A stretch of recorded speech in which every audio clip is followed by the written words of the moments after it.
నమస్కారం. ఈ వారం అంటే ఆగస్టు 4 నుండి 10, 2025 వరకు హైదరాబాద్ రియల్ ఎస్టేట్ మార్కెట్పై ప్రభావం చూపే కొన్ని కీలక వార్తలని ప్రముఖ తెలుగు, ఇంగ్లీష్ న్యూస్ పేపర్స్ నుంచి తీసుకున్నాం.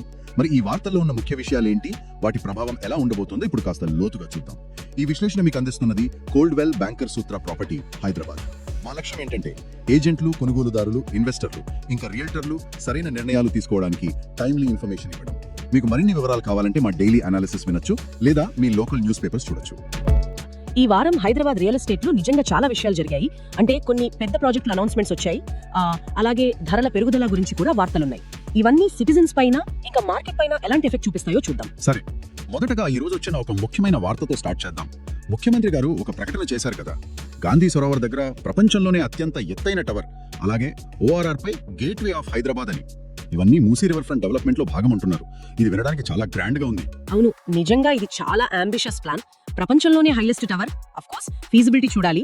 బాపు ఘాట్ దగ్గర ఇంకో టవర్, ORR దగ్గర ఇకో థీమ్ పార్క్, వీటన్నిటిని కలుపుతూ ఒక ఎలివేటెడ్ కారిడార్. ఇవన్నీ హైదరాబాద్ ని ఒక గ్లోబల్ ఫైనాన్షియల్ హబ్ గా, మేజర్ టూరిస్ట్ డెస్టినేషన్ గా మార్చే ప్రయత్నమే. అంతేకాదు, మూసీ ప్రాజెక్ట్ లో flood control, drinking water storage లాంటి బెనిఫిట్స్ కూడా ఉన్నాయి. 2 నెలల్లో టెండర్లు పిలవాలని సీఎం గారు చెప్పడం అంటే దీనికి ప్రయారిటీ ఇస్తున్నారని అర్థమవుతోంది.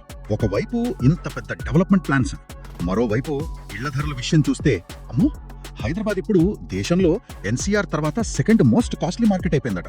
యావరేజ్ ప్రైస్ ఒక్క ఏడాదిలోనే 1.62 కోట్ల నుంచి 1.84 కోట్లకు పెరిగిందంటే మామూలు విషయం కాదు. అసలు ఎందుకు ఇలా పెరుగుతున్నాయి? నిజమే, ఈ పెరుగుదల చాలా ఎక్కువగా ఉంది. దీనికి మెయిన్ రీజన్స్ ఏంటంటే, ఒకటి, ల్యాండ్ కాస్ట్ విపరీతంగా పెరగడం.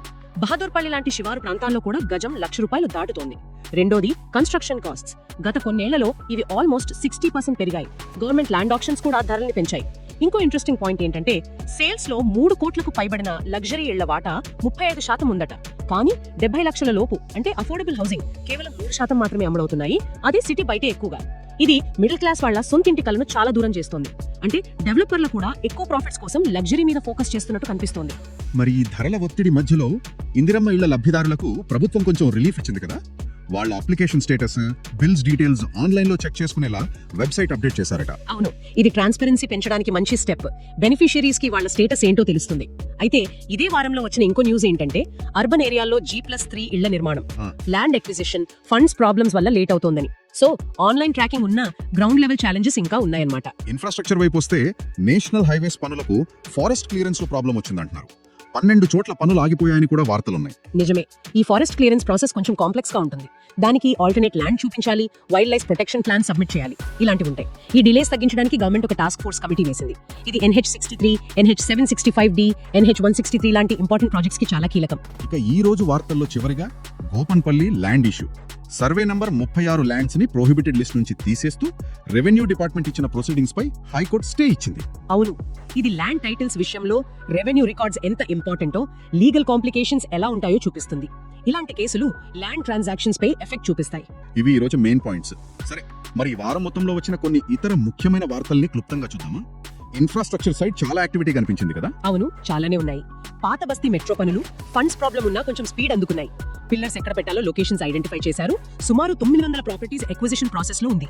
ఇంకా వనస్థలిపురం పెద్ద Amberpet double decker road RFC వరకు మెట్రో ఎక్స్టెన్షన్ ప్రపోజల్స్ ఉన్నాయి. KBR పార్క్ చుట్టూ 1790 కోట్లతో ఫ్లైఓవర్లు, అండర్ పాస్లు ప్లాన్ చేస్తున్నారు. నెక్లెస్ రోడ్, బేగంపేట ROB కూడా. హైవే సంగతి ఏంటి?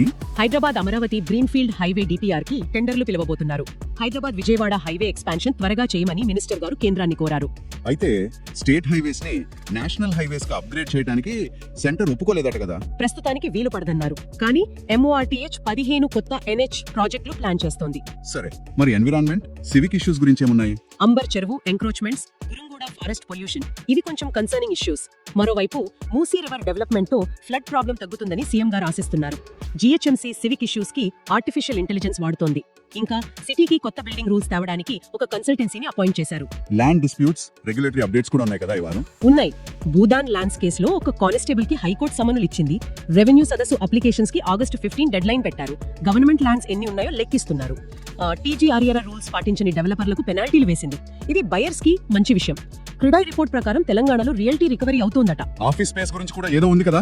అవును, ఇండియా మొత్తం 100 కోట్ల square feet office space mark దాటింది. అందులో హైదరాబాద్ దాదాపు 12.3 కోట్ల స్క్వేర్ ఫీట్ తో 4th ప్లేస్ లో ఉంది. ఇయర్లీ గ్రోత్ 9.2%, దేశంలోని ఫాస్టెస్ట్ గ్రోయింగ్ మార్కెట్ మనది. ఓవరాల్ గా చూస్తే ఈ వారం ఒకవైపు హైదరాబాద్ లో భారీ ఇన్ఫ్రాస్ట్రక్చర్ ప్రాజెక్ట్స్ ఊపందుకుంటున్నాయి, మరోవైపు ఇళ్ల ధరలు, ఎన్విరాన్మెంటల్ ప్రాబ్లమ్స్ లాంటి ఛాలెంజెస్ కూడా కనిపిస్తున్నాయి. నిజమే, హైదరాబాద్ చాలా వేగంగా మారుతోంది. అయితే ఈ డెవలప్మెంట్ సస్టైనబుల్ గా అందరికీ అందుబాటులో ఉండేలా ఎలా చేస్తారు అనేది ఇప్పుడు పెద్ద క్వశ్చన్. ముఖ్యంగా ఈ విపరీతంగా పెరుగుతున్న ఇళ్ల ధరల గ్యాప్ ని ఎలా అడ్రస్ చేస్తారు, అలాగే డెవలప్మెంట్ కి ఎన్వైరన్మెంట్ ప్రొటెక్షన్ కి మధ్య బ్యాలెన్స్ ఎలా మెయింటైన్ చేస్తారు, ఇవి మనం ముందు చూడాల్సిన కీలక అంశాలు. ఈ విశ్లేషణ మీకు అందించినది కోల్డ్వెల్ బ్యాంకర్ సూత్ర ప్రాపర్టీ హైదరాబాద్. మరిన్ని అప్డేట్స్ కోసం మా డైలీ అనాలిసిస్ ఫాలో అవుతుండండి. ధన్యవాదాలు.